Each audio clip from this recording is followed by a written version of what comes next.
Good afternoon, and welcome to today's Microwaves and RF Design and Electronic Design webcast.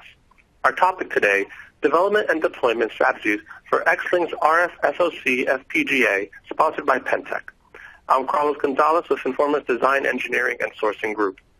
To begin, let me explain how you can participate in today's presentation. First of all, if you have any technical difficulties during today's session, simply hit F5 to refresh your webcast console. If you want to resize the presentation windows, please click on the lower right-hand corner and drag to your desired window size. If you need assistance solving common issues, please click on the yellow help icon below the slides. Additionally, we welcome your questions during today's event. We will answer as many questions as possible during the Q&A session that will follow the main presentation, but please feel free to send in your questions at any time. To do so, simply type your questions into the question window on the side of your screen and hit the Submit button. Now let's meet today's speakers. Bob Sandura serves as a product manager for Pentec's DSP, data acquisition, digital receiver, and software products. Roger H. Hosking is a vice president and co-founder of Pentec Incorporated, where he is responsible for new product definition, technology development, and strategic alliances. Paul Mesabov is co-founder of Pentec and holds the position of vice president of engineering. Now let me turn things over to our presenters. The floor is yours. Thanks very much for the introduction, and thank you everybody for joining us today. Today we're going to cover several aspects of the RFSoC technology, which is going to be broken down into some hardware overview, some product strategies, hardware products, and then we're going to look at the AC performance of the device, and then finally wrap up with some development tools and how they can be used to develop for RFSoC applications.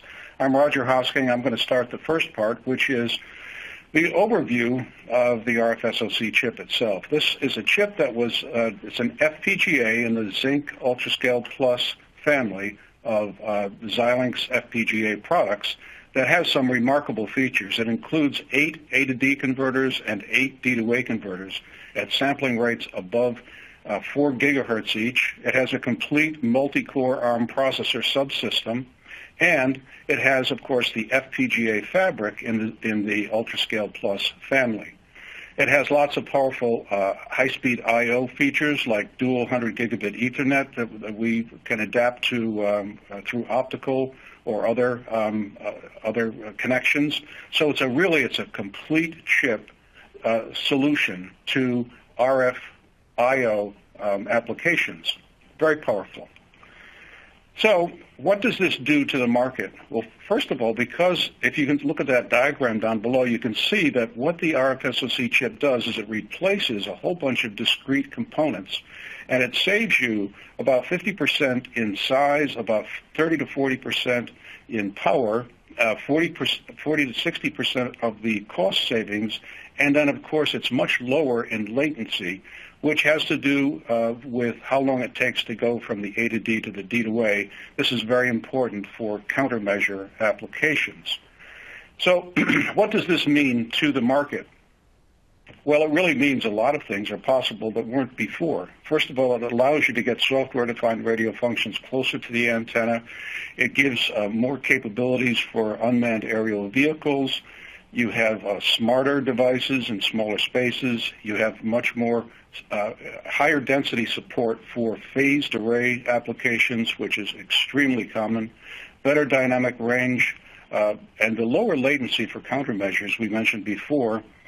It really also supports remote sensing and conversion, where you can put this chip right up next to an antenna for some very, very close, getting very close to the antenna with your signal processing solutions.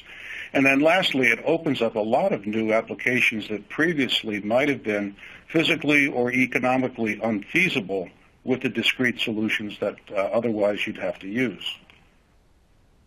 But it does have the RFSoC, because it has all these different interfaces, analog and digital, high-frequency RF, and clock signals, all going into the same physical chip. It has an extreme set of rules that must be maintained in order to keep these RF signals clean from contamination with the other high-speed digital signals, The power supplies have to be very well filtered and regulated. The chip itself requires 13 different power supplies. The ARM processor has a lot of I/O, including gigabit Ethernet. And, of course, you have 2 different banks of DDR4 memory running at 2400 megahertz. So there's a lot of design issues that have to be taken care of in order to make sure that you get the successful use of the capabilities of the chip. So in order to help our customers do that, we came up with a concept of the Quartz XM RFSoC Express module. What it has is it has all of the critical connections to the chip itself brought out to very convenient to use connectors that will allow customers to take the RFSoC functions and much more easily embed them into custom applications, custom carrier boards, without having to worry about so many of the problems that we enumerated before, including, for example, all 13 power supplies are now on the same chip, on the same board rather, and all you need to do is supply 12 volts.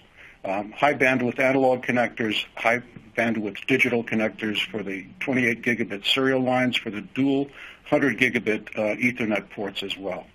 So it's really quite a nice solution that we came up with. And here's a block diagram showing you, again, all of the features that surround the RFSoC chip that are on this Quartz XM Express module. So, and you can see from that little thumbnail drawing at the bottom how small this module is. So it makes it very easy for you to incorporate it or multiple copies of it in a very small space to fit into space-constrained and size, weight, and power-constrained applications, which is really common in a lot of military applications especially. What we do to make it easier for our customers to use the module is that we provide a complete Quartz XM carrier design package, which includes all the documentation, including complete schematics, diagrams, printed circuit board layers, and so forth for our 3U VPX carrier that takes the Quartz XM module and makes it a complete 3U VPX board, both in air-cooled and conduction-cooled.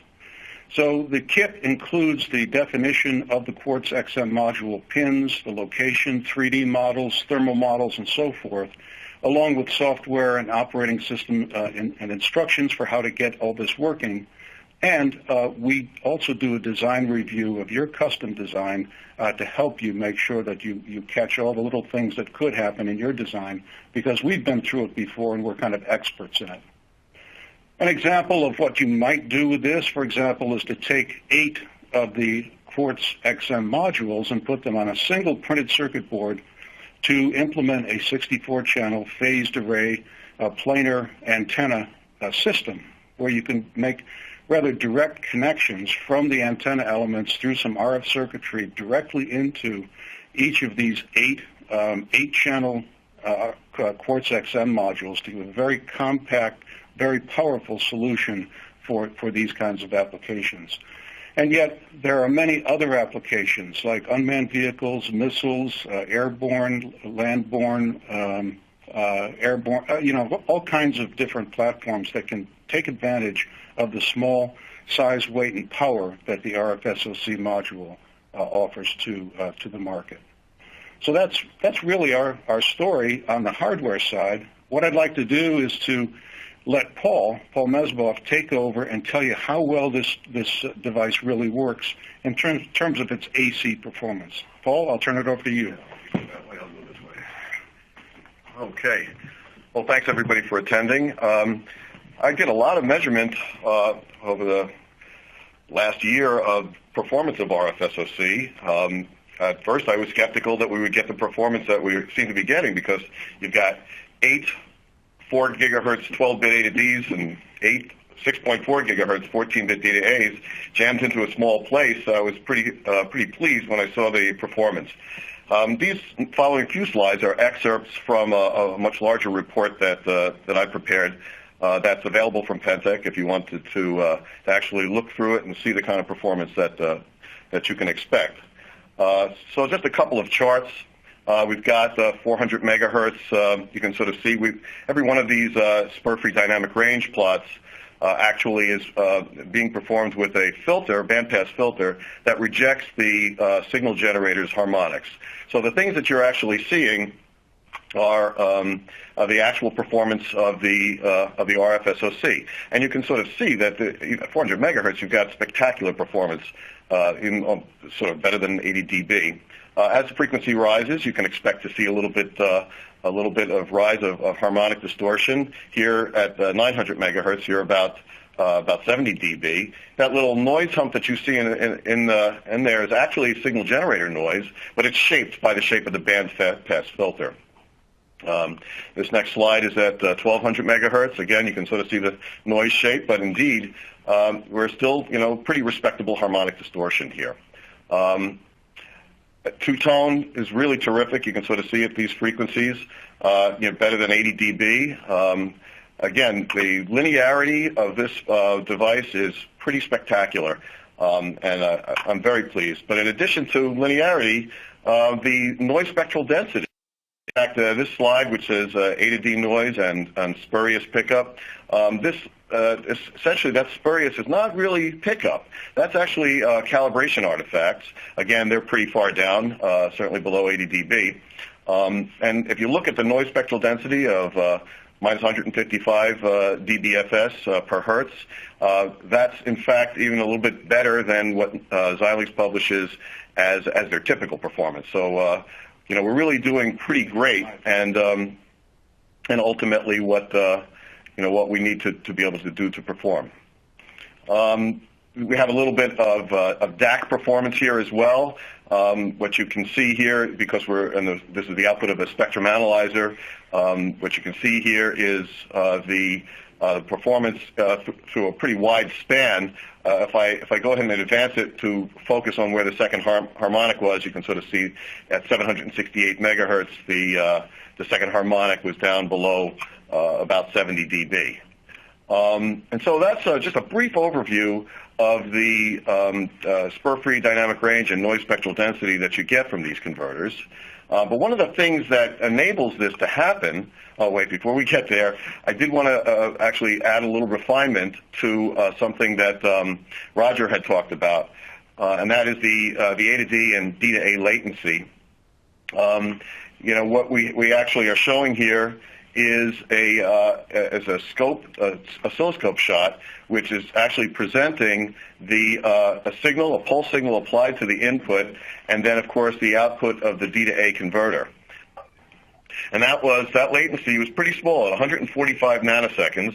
That's and of course this was both the A to D and the D to A were sampling it at 4 gigahertz. And that's pretty good. If you compared that to a discrete implementation of a JESD 204B interconnected A to Ds and D to As, it's probably an order of magnitude or even 2 orders of magnitude better. Now we're going to go to the other thing that makes all of this possible, and that has to do with Xilinx's embedded calibration scheme. And they have what's called a foreground and then a background calibration. And they require, during foreground calibration, this exists at the beginning of software initialization, they have a requirement that there is no input signal energy applied at all. And then during background calibration, they require there to be at least about minus 40 dB below full scale of signal energy, and it has to last for at least 100 microseconds. Now, these requirements, if they are met, give you spectacular performance, as I've indicated before, in linearity, but they're hard to meet because real-world signals sometimes will not operate that way, especially if you consider radar signals, which, of course, could have low duty cycles. So Pentec has actually implemented both hardware, circuitry, and IP to mitigate that, and therefore we're able to preserve calibration even while signals can come and go, and the user doesn't have to worry about it. And I can sort of show you, as my last two slides, the results of calibration being on and off. Here, there's no calibration. You can sort of see the sidebands that are a result of the nonlinearities.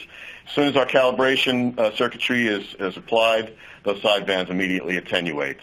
So it's a pretty great arrangement, both from Xilinx and the enhancements that Pentec has provided, so that you can enjoy the benefits of this calibration and the linearity that it gives you.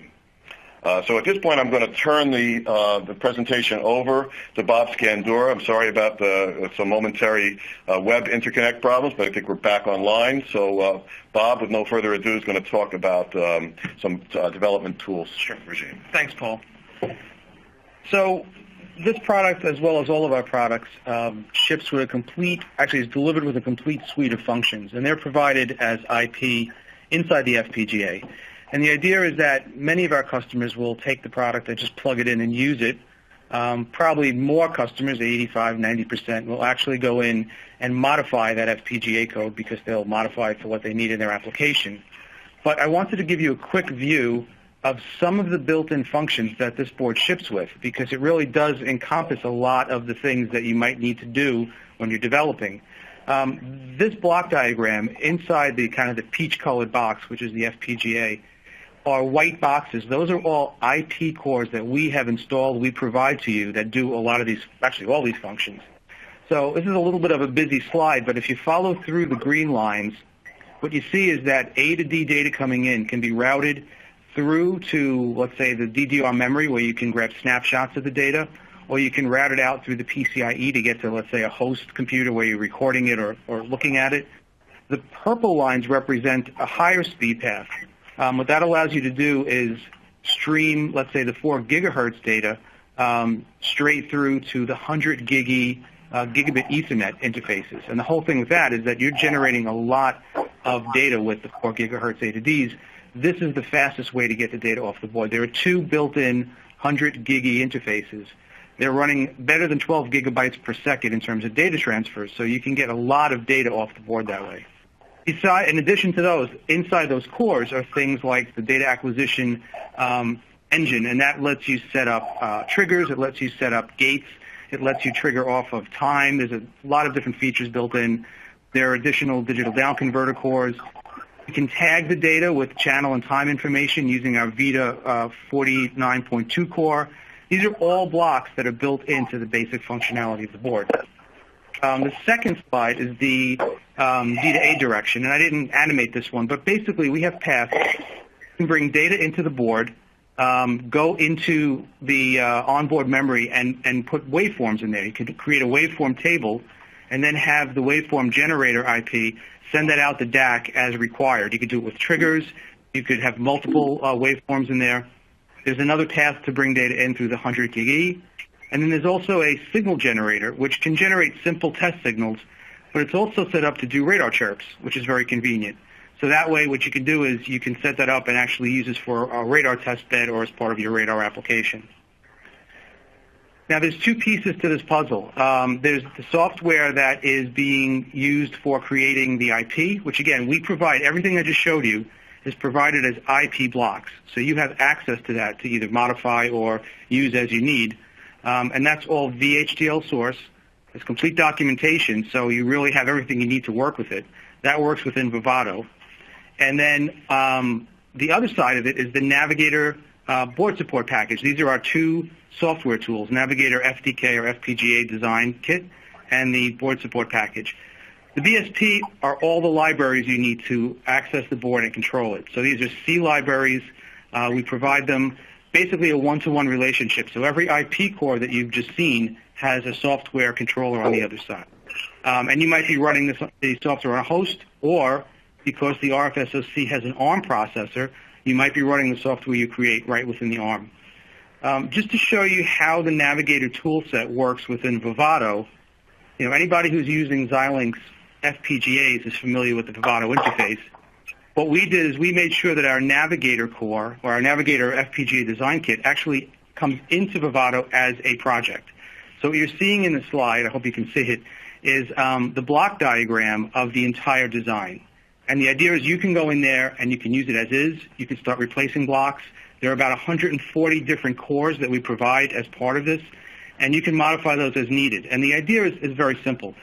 This stuff isn't easy. There's a lot involved in generating this IP. So the whole idea is to get you as far along as we can with built-in IP, and then you can modify just the parts you need. That way all the plumbing and all of the DMAs and all the functions that you wouldn't want to have to design from scratch are in there. You're just going in and kind of putting in your secret sauce to finish the application.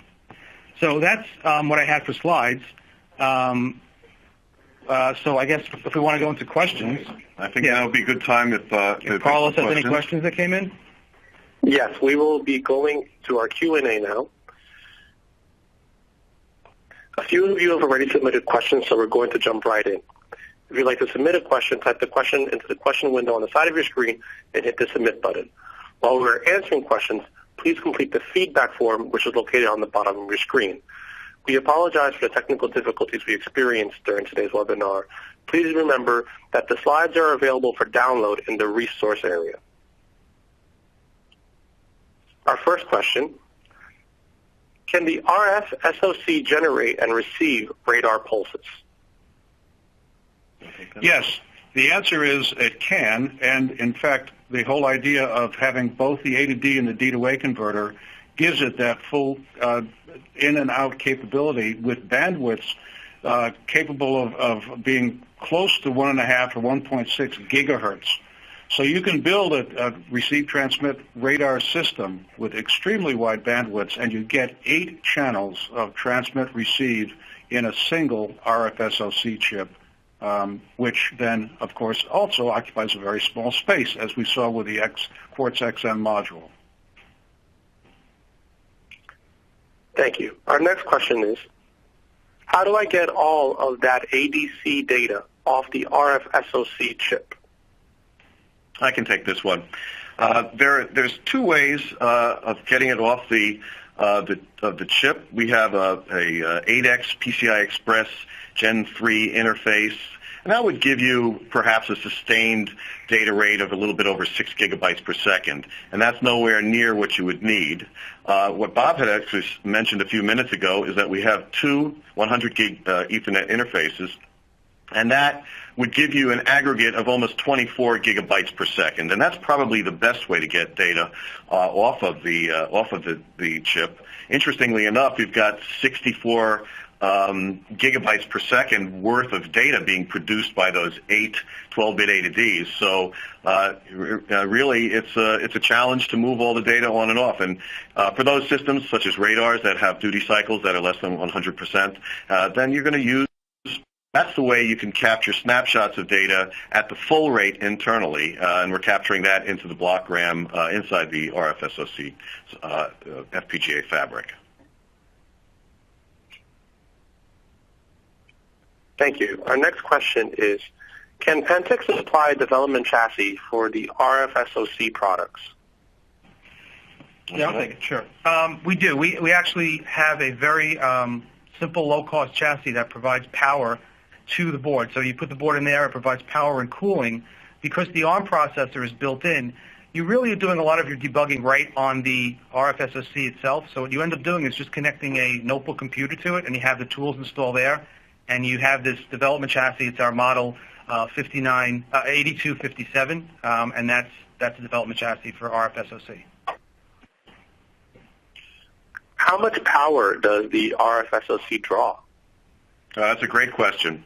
Currently, our model 5950, which is a 3U VPX card, the total draw with the IP that we include in the factory installed configuration, the total is about 52 watts.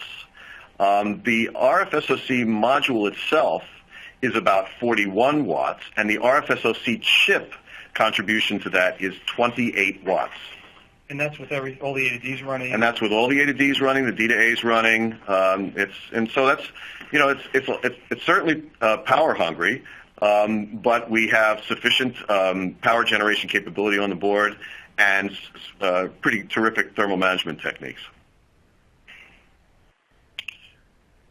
Thank you. The next question reads, is the Pentec calibration circuitry in the Quartz XM module? That's a really very interesting question. And the answer to that is it takes two parts.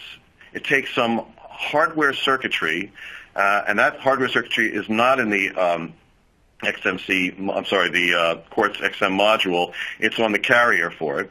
And then it, of course, takes some IP. And the IP is pretty sophisticated, and that is indeed, of course, on the Quartz XM module. Our next question is, how does the 3U VPX board deliver 100 GBE signals?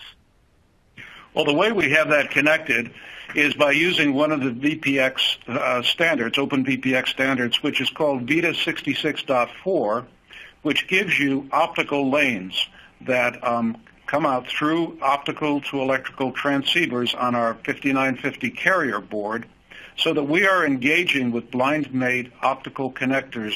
As soon as the board is plugged in, it connects up to optical links, and in this case we have 2x4 or 4-lane optical lanes going for each of the two 100 gigabit Ethernet connections right out to the rear panel, which is a very popular MPO connector that can then be connected up to any network switch compatible with 100 gigabit Ethernet. If we are using Pentec I apologize. That's okay. No, that's okay. Go ahead. If we are using Pentec IP as the foundation of our application, how is that licensed, and are there royalties? I'll take that. Okay. Because I just actually left that out when I described it. All of the IP that I showed you comes with the FPGA design kit. And again, you get access to all that. What's great about it is that you just buy the kit once, and as long as you're developing for a Pentec product, there's no recurring licensing fees. There's no additional cost at all. You just use that IP as part of your application, and it's included in the purchase. So that's really nice. We have a few more questions here. Can I use the RFSoC ADs at lower sample rates at 4 gigahertz? I can handle that. Yes, you can lower the lowest sample rate that RFSoC is specified to work at is 1 gigahertz. So you can lower the sample rate by lowering the frequency that is produced by our fractional end frequency synthesizer, which is a low phase noise sample clock generator.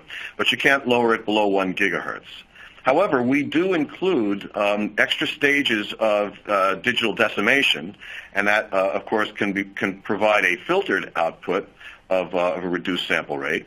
And then it is always possible in your own IP simply to throw out samples, and then you could, of course, lower the sample rate as an integer submultiple of the lowest sample rate to whatever you would like. Thank you. Our next question is, what is the maximum decimation for the DDCs? I'll take that. Following up to Paul's last answer, inside the RFSoC chip itself, the decimation is by 2, by 4, or by 8. But in the FPGA fabric of the RFSoC, we have implemented an additional by 16 decimation to get you a decimation all the way up to 128. And this gives our customers flexibility to take some very wideband inputs with no decimation all the way up to decimations of 128 without having to do any FPGA design. On the other hand, they can add and extend the decimation factors by adding rather simple decimation filters in addition to the ones that we provide and Xilinx provides in the chip. And just to add a little bit of flavor to Roger's answer, the decimations available inside the RFSoC A to D converters themselves are actually part of a digital down converter infrastructure, which includes a frequency shift capability and a complex output. So this is really a digital tuner capability, and of course the D to A's have a complementary digital up conversion capability as well. Thank you. Our next question reads, how do you cool your RFSoC products? They are cool. They really are cool. Oh, how do we cool them? Yeah. Now, this is pursuant to my comments about power. So on the 5950, which is the 3U-VPX carrier for our Cortex-M module, there is a very sophisticated heat-spreading plate that we have that, in addition to providing simply the raw metallic method of moving heat through the card edges, it also has a unique set of interior air channels so that we can enhance the cooling. And that's the main heat spreader. External to that, there are plates on both the top and bottom of the entire assembly that unify the heat management capability so that all radiative surfaces of the board can conduct the heat out to the card edges. So we're running up on time, gentlemen, so our last question will be, if we need support during development, how much is included? Are we able to submit requests for support via email, webcast? I'll take the easy question. You have free lifetime support, and it's free. So once you purchase our product, you can call us, you can email us. You don't have to set up a web case. You will end up talking to an engineer on the phone, which is great. And that support isn't just for the hardware. It's for the software. We have questions coming in all the time for FPGA support, and that's all included when you purchase the product. Excellent. Well, thank you so much, gentlemen. Again, we like to apologize for the technical difficulties that we had before. If you missed any of the slides during the presentation, they are available for download. So please make sure that you do that as a reference for you. On the behalf of Microwaves and RF Design and Electronic Design, I'd like to thank Pentec for sponsoring today's event, and of course all of you for joining us. Have a great rest of the day. Thank you. Thank you. Thank you.